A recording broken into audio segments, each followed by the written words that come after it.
I'm Yvonne from Growing Old Disgracefully. I'm Marie from Midlife Dramas in Pyjamas. You can find us both on Facebook. And now we've come together to bring you inspirational stories from midlife and beyond in our podcast, Hear Me Roar!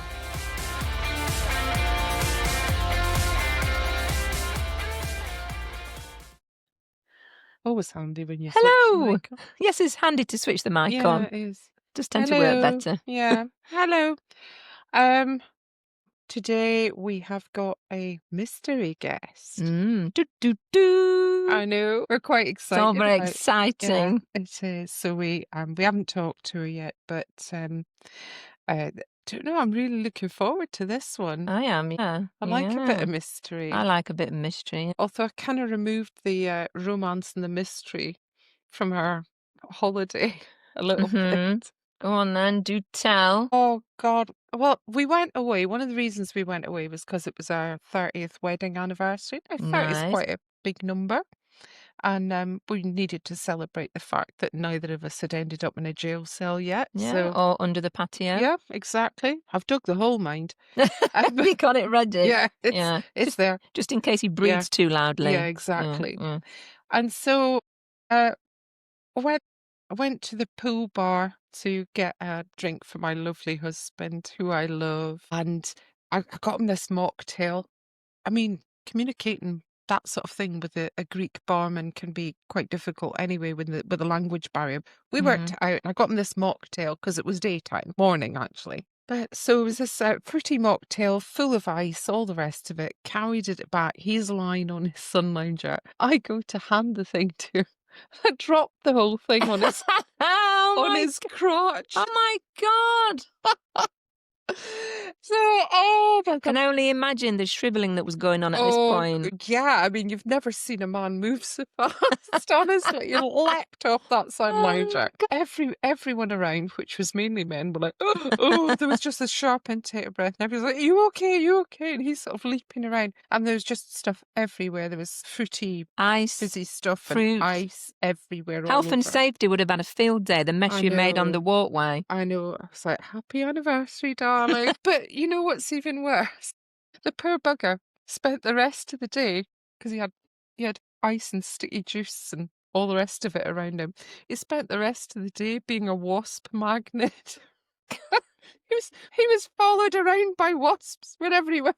God, could he not just have gone and had a shower or jumped in the pool? Well, they could have done. But the thing is that even the lounger and the area around the lounger covered in sticky fruit juice. Yeah, so he just said that he was doing a service for everyone else, providing this kind of like wasp deflection. Yeah, he was the Pan Piper of wasps. Oh, I know. Anyway, you couldn't make it up. But so I iced my husband's crotch as a 30th wedding anniversary present. Well, that's an anniversary present he won't forget in a hurry. Anyway, moving on today to our mystery guest. Have you ever wondered what your teacher was thinking? Yeah. So let Facebook's Mrs. Smith enlighten you.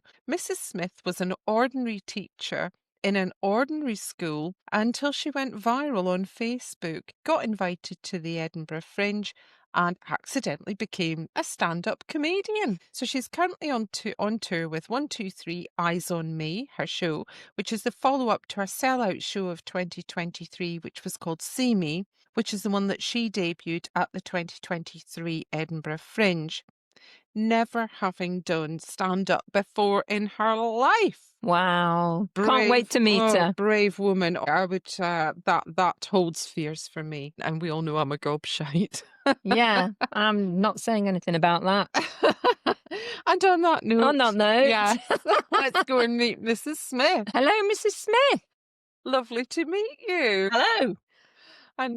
And you too. We're fangirling. Yeah, we are fangirling because we both follow you on Facebook and we're very excited to have a chat with you. Yes. Oh, so thank I will you. let you kick off with me. So you are a teacher and you're still a teacher. Yep. How long have you been teaching for? This is my 39th year of teaching. Whoa. 39. Wow. Oh my. Yeah. So have you taught lots of year groups? Have you been up and down the primary age range? Yeah, so I've taught everything from nursery up to year 6 over those Wow. 39 years. Yeah. Over those, yeah. And which Yeah. year group have you got at the moment? So I tend to be at the top of the school, so year 6 at the moment. Yeah. I love them though. Yeah. They're brilliant. They're such good fun. Yeah. Because they're not quite, obviously they're not adults, but they're like mini people. They're not children, you know, they're not little, babies they're not anymore. babies, they're not little, Yeah. are they? So they've Yeah, they got still sort of big personalities, some of them. No. Yeah. And they're finding their way, and there's all of that sort of stuff going on. Also, there are some times when they really feel like they're quite little as well, and that's something you want to nurture at the same Yeah. time, really. Yes. Yeah, they it still is. need to be nurtured and looked after, don't they? Yeah. Oh, Yeah. it is a good age, 11. Yeah. 10, 11's Yeah. a good age. Before they go off to the comp and then it all Yeah. And goes a then, bit mad. then they turn into hormonal monsters. Oh, they can be Yeah. hormonal monsters in year 6 as well, actually. Don't worry about that. Yes. Yeah, that's true. Oh, goodness me. So you went viral on Facebook. When was that? It was about 7 years ago. Yeah, 7 years ago. And I sort of started to write Mrs. Smith, just my friends at school. And because we were all women of a certain age, I decided Facebook was the most sensible place to put her, really, because I had written her down longhand in a notebook, but that gets a bit sort of clunky and passing it around. So I just used to write them on there, and I kept it. It was public, but it was still anonymous because I didn't want to sort of mix me and Mrs. Smith up. And then Yeah. I wrote a post, and that just went absolutely crazy, and the world and his wife decided they had an opinion on it and shared it.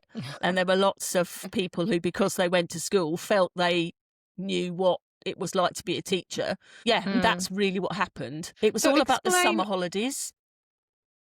Right, okay. Yeah, and it was all about Sorry, I was how we have 6 weeks of a summer holiday, but don't you dare come at me and tell me how lucky I am. And then I just explained why we needed those 6 weeks of holiday. Yeah, And some people found that hard to take. Yeah, I can imagine the general public would have had quite a strong opinion on that. Being a teacher myself, I'm used to hearing, "Oh, you've got 13 weeks of holiday." Yeah, All so that can I holiday. just sort of like yeah. can we just explain what Mrs. Smith is for our listeners? So Mrs. Smith she's turned into being the voice of teachers, really. And I started her off as an anonymous teacher, and she is elements of every single person I have ever worked with. There are bits of her, of them that make up her. Also, the anonymity gives me a chance to say things that everyone else wants to say and use language that everyone else wants to use without it being one particular person saying it. And Right. there are teachers called Mrs. Smith. I know that because I get messages from people asking me about whether I've know where a lost jumper is, or could I help them with their homework. So people do confuse her with real ones, but she's a parody. Yeah. Yeah, Okay. a character. So your post went viral, and what happened after that then? Well, I went from having sort of, my mates following, so about 100 people, I suppose, followed her, to I think it went up to sort of about 15,000 very quickly. Wow. And it's sort of gone up ever since, and I think it's about 100,000 now, yeah. Yeah, that's a fair following. So how did you go from that to doing the Edinburgh Fringe? I had always fancied doing, in my head, I'd always fancied doing a bit of stand-up. And I had gone on a course that allowed me to have a go at 2 minutes of stand-up at the end of it if I wanted to. It was a 2-hour course. So, I mean, it wasn't one of the ones where you do it for 6 weeks and, you hone your craft and do all of that. It was really just have a play and see if... And it was all women together, so it was really good sort of supportive environment. I really loved it. It was with people called Funny Women. And then, as a result of that, bizarrely, they all invited us, all of the people who were on the course, to go to this sort of comedy networking event that was on a boat in the Thames on a Tuesday evening. And I wouldn't normally have been able to go, but it was half term. So I went, Oh, right. and they said, would you like to do would anybody like to do an elevator pitch? Because there are so many people in the room and, people will support each other. And lots of people got up and did sort of 30 seconds about what they were up to. And I'd had a couple of glasses of wine. So I decided, well, all right, I'll say to people, this is what I do. And this is Mrs. Smith. And I was quite happy. I think I had about 30,000 followers then. And I said, I'm quite happy to carry on writing. I enjoy doing that. I enjoy every day creating this, little sort of story or, venting or whatever. But can anyone suggest anything else that I could do? And several people came and, just talked to me about all sorts of things. But there was one person there who said, look, I'm an agent for comedians, but you're not a comedian. And no, that's fine. But we could take you on as a writer. So that was something that we did, and I sort of poodled along on their books as a writer. And I didn't do any writing. I was just sort of, a name on a page. And then I got an email that was in the October, and then I got an email in the March to say, look, we're taking our comedians to the Edinburgh Festival. We've got a venue, we've got accommodation, we've got spaces that need filling. Have you ever thought about doing stand-up? And I said, well, I've done a good 30 seconds. They said, well, do you fancy doing 45 minutes full time? And I said, God. yeah, I said yes, and then went away and had a panic, because I think you should always say yes first, because there's probably a solution. If I'd said no, I'd have been regretting it. Yes. Yeah. Yeah. Say yes, figure it out afterwards. Yeah, it's fine. Yeah, so that's what I did. You went up to Edinburgh Fringe. How did that go? So the name of your show up there was See Me. Yeah. Is that correct? Yeah. Yes, So partly how was because people hadn't seen me. They didn't know what I looked like or anything. Yes, Yeah. I had 4:45, the same show 4 times, and they all sold out, and I loved it. Absolutely loved it. I don't know that I was particularly polished, but I absolutely loved doing it. That's amazing. That is amazing. Yeah.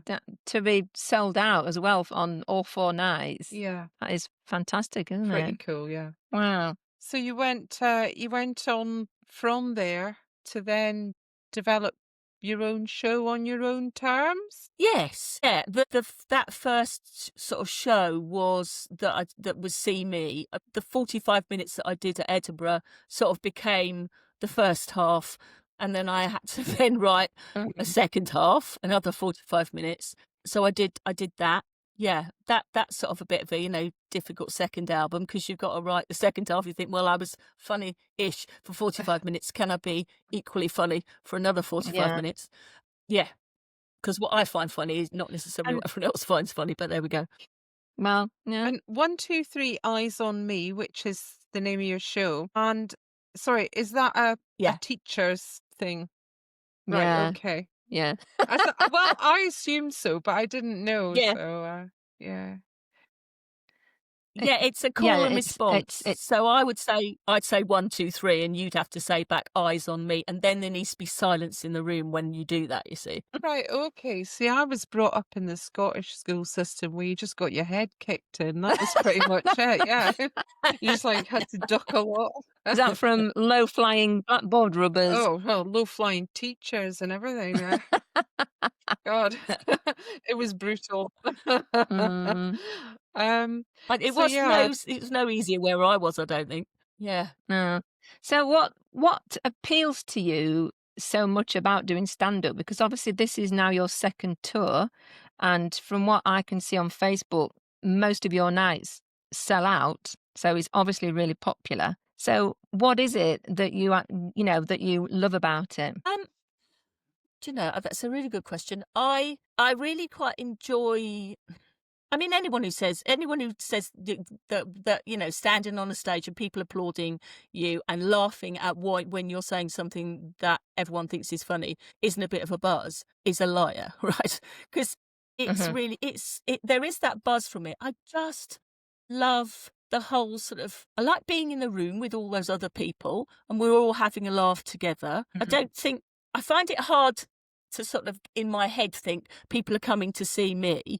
I feel like I'm more in the room and facilitating everyone having a good time. That's Yeah. how I sort of, that's why I enjoy doing it, I think. Yeah. Mm. Well, it's certainly a very brave thing to do. Have you had any heckles or anything like that to deal with? No, but then, because I tell them they can't when we start. So if you can think you're going to heckle, don't, right? Stop. Do No, you say that in your best we're all teacher here voice? to have a good time. Absolutely, without question. Yeah. And after, 39 years, I can do it and mean it. And there are people who still, there's still that sort of concern that they might end up in detention or sitting outside the door if they can't behave themselves. Yeah, I love it. I absolutely love it. So you kind of you prefer to remain anonymous. So I'll explain to people who are listening and on Spotify, whatever, and can't see what we're doing here. We're interviewing a dark screen because because Mrs. Smith prefers to remain undercover. Can you tell us a bit about why that is? Well, for a start, the persona I'm on stage and also the persona as Mrs. Smith on the sort of Facebook page, Mrs. Smith's quite ranty and quite sweary. And I regularly tell 11-year-olds to mind their language and how dare they. If they then thought that I used the F word as punctuation, I don't think they'd be too impressed with me. That's partly why I do it. Also, I did partly do it because I didn't want to associate Mrs. Smith with me physically, because I'm not an actress, or I'm not an actor, or I don't perform. So I'm writing in the voice of someone. I haven't got either the sort of, I haven't got any ability to do character acting. Do people that you work with or any of the parents or anything like that, do they know that you are Mrs. Smith? Well, you know what I mean, that you write Mrs. Smith and that you do all this stand-up shows and everything like that? Yeah, the people that I work with, if they've been there long enough, they know. If I don't tell people that that's what I do, but one or two people will tell anyone who starts at school, possibly, you do know this is what she does as a sideline, don't you? Sometimes, if it comes up in conversation. Yeah. I think there might be the odd parent who has an inkling as to what I do, but everyone's really, really brilliant about keeping the secret, because it feels as if it's a bit like sort of a little secret society, that if you know who I am, then you know who I am. And if you come, I don't do the shows with a bag on my head. I stand there on stage, with the lights on and a mic, and it's clear who I am. But I just ask people not to tell. And I haven't told you what my actual name is. So you would recognise me. You wouldn't be able to search me and find me. So there's all sorts of, there are ways and means and subterfuge and all of that. Yeah. Yeah, but it's nice to have the little secret as well, isn't it? It's nice to have this like shared secret that's not the most vital secret in the world. It's not like we're protecting Britain from nuclear war or anything, but it's a really nice, lovely secret. Yeah. Yeah. Yeah. But if I had less supportive senior leaders, then I could get myself into trouble, I suppose. Well, yeah, Yes. Yeah. yeah. That's good that they are supportive, because I would imagine some SLT might be saying, no, you really can't do this. So that's fantastic that yours do support you. But it's never, I try really hard. I never read about the children, because the children are the most important thing. I mean, I'm absolutely going to give it to politicians with both barrels if they're being ridiculous. Yeah. And the same if, there's something sort of said by somebody somewhere. You can use humour to sort of burst people's bubbles sometimes, can't you? And I think that's the important thing. Yeah. So how do you mix your stand-up shows around your work? Because it's not like you're doing shows that are 5 minutes away from you. You're going all over the country. How do you manage that with your job? I don't work full time. And teachers don't go out in the middle of the week. No, they don't. So No, they haven't got the energy to. I mean, I'm pushing my luck with a Friday sometimes. No. So that's how it works. I sort of travel up on a Friday or down on a Friday, or left or right on a Friday, and then I would use half terms, or I'd use school holidays to do it. Yeah, Right, okay. that makes Yeah, sense, I've got to doesn't go it? where the audience is, and I've got to go when they're wanting to come out. Right. Yes, Okay. yeah. So how do you book a tour? Do you just phone up theatres or venues and say, "Can I come?" or do they contact you? How does that work? Right, this is going to sound really up myself, okay, but I have an agent who does it for me. But and this is really important, because I think some people will say, "Why haven't you come here?" or "Why haven't you come there?" In most cases, I need to get somewhere to book me into a venue. So that might be the venue that would book me, or it might be that it's comedy promoter in an area who uses a venue and who would book me. I can go and say, "Would you like to book me?" And then sometimes they'll say no. And you'll say, "Cool." And part of that's my own fault, because I'm anonymous. So they can't see what they're going to get online, because there are no YouTube videos of Yes. me. They can't get a feeling as to whether it would be what they would normally put into their venue. There are occasionally, well, they'll say, "Yes, you can come here, but you'll have to hire the space." And that's all right, but I can't do that too many times, because there's a cost outlay to that. So, Yeah. yeah, that's how it works, really. Right, okay. That's interesting, because that was one of the ones that we were really like, how on earth do you do all that stuff as well as work and all the rest Yeah, of as well it? as yeah, Yeah. definitely. So, So are you hoping at one point to leave teaching completely and make stand-up your full-time career? Well, I'm 61, right? So I'm not going to be teaching forever. There is going to be some sort of tapering off and No. moving away. Yeah. And that would happen anyway, because I'm not altogether sure whether, even if I didn't do what I do as well as teaching, I could manage to carrying on teaching till I was 67. I just don't know that that's No. physically possible, right. or actually anything that would be any good for my mental well-being either. No. Yeah, that's true. Right. So does that mean that you do fancy going just pure stand-up? I mean, is it like a hobby, or is it something that you're wanting to build? I think the number that I do, you'd have to say, and the taxman would also say, it's the second career. So yeah, Yeah. that's what it would be. And I think you sort of, you change your balance, don't you? So instead of being, 40-60, it would be 60-40 or whatever. You're moving from one thing to another. Right. Mm. Well, that will be interesting to see how that works out for you once you're doing it full time, and presumably you'll be having more time to write your material and develop new shows and things and go further afield. Yeah.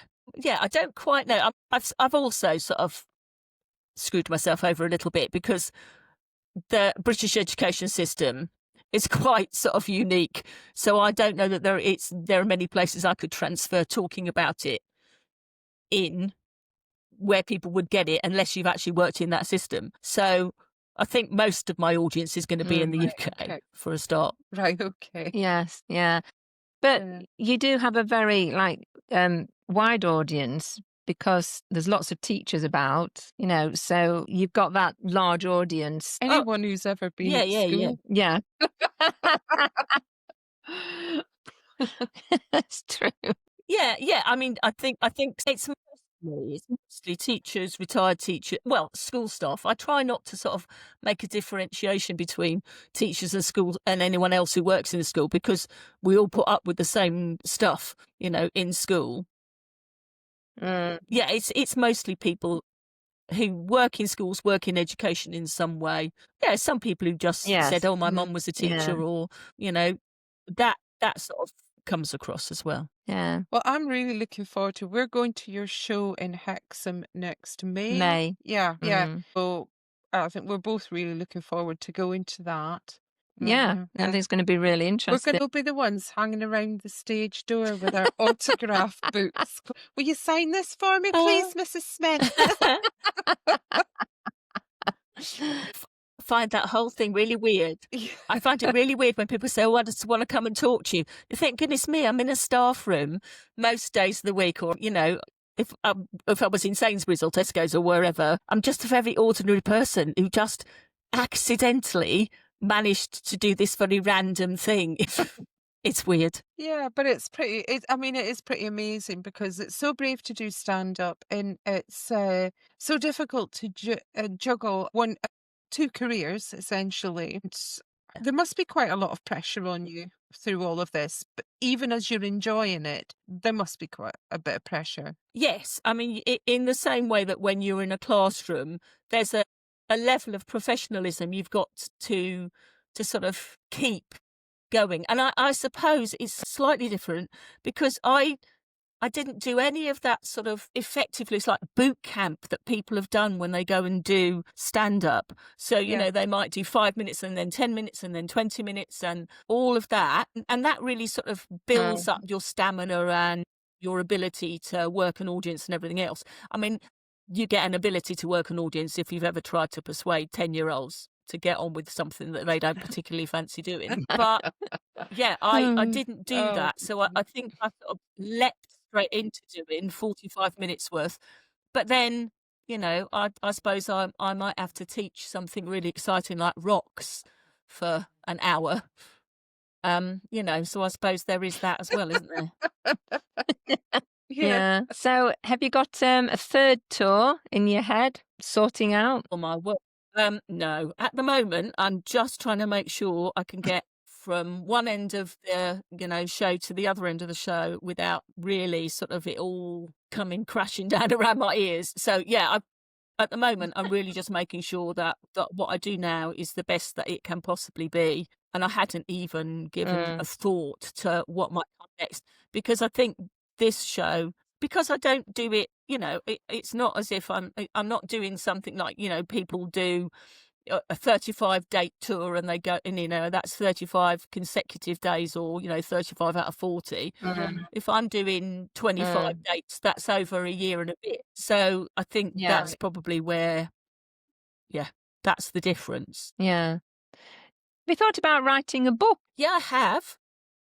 I mean, I'm sort of fiddling about around the edges with that one though, because when I do sit down to get stuff done, then, I need to do something on tour or, all of that. I suppose I could do, but there again, there are lots of things I could do. I'd quite like to just get this one thing done really well and properly, and then I can probably move on to doing the book or whatever. And at the end of the day, how do you unwind?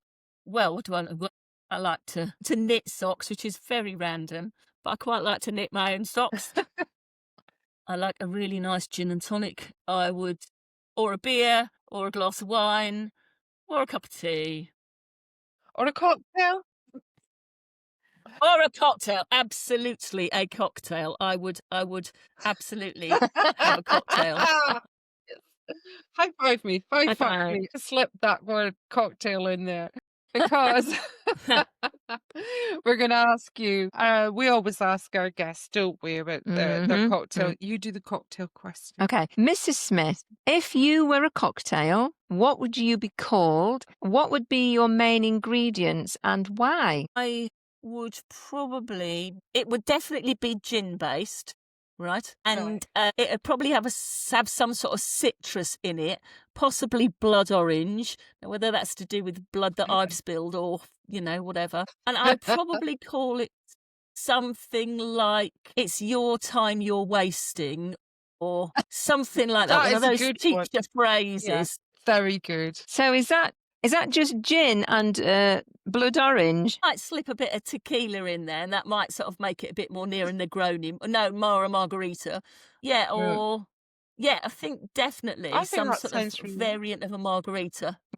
Yeah, I'm quite looking forward to trying this one. This one looks good. I like this one. I love that name. It's your time you're wasting. I know, that's brilliant. How many times do teachers say that? Got to cross your arms when you're drinking it. You realise that? Yes. To look like that. You have to look like that. Yeah. Well, thank you so much for coming on. We are really grateful, and it's been really interesting to find out about what you've been doing and how you got there. How you went from teaching to treading the boards, and you just sort of accidentally came along and you ended up at Edinburgh Fringe. Yeah, whole new life. Who Yeah. knew it? And a lot of that is to do with, if someone says, "Would you like to?" and you, for a second, think, "Yeah, what? Just say yes, for goodness sake, just say Yeah. yes and do it." Yeah. That comes Yeah. across in a lot of our podcasts. A lot of our guests have said that. Just say yes, grab the opportunities, don't turn anything down, say yes, and then see what happens. Worry about how you're going to do it later. Just do it. Yeah. So, yeah, very strong theme. Right. Well, thank you so much for coming on. It has been absolutely brilliant. And we can't wait to come and see you live. Yeah, we are. We're bringing our autograph, but you bring the naughty Just bring step. me a cocktail. You bring the naughty step. We'll sit on it With a Fine by cocktail. me. with a cocktail. Right. Thanks a lot. And yep. Well, See take you- care, and we'll see you you in soon. May. Yeah. Yeah, thank you very much. Bye.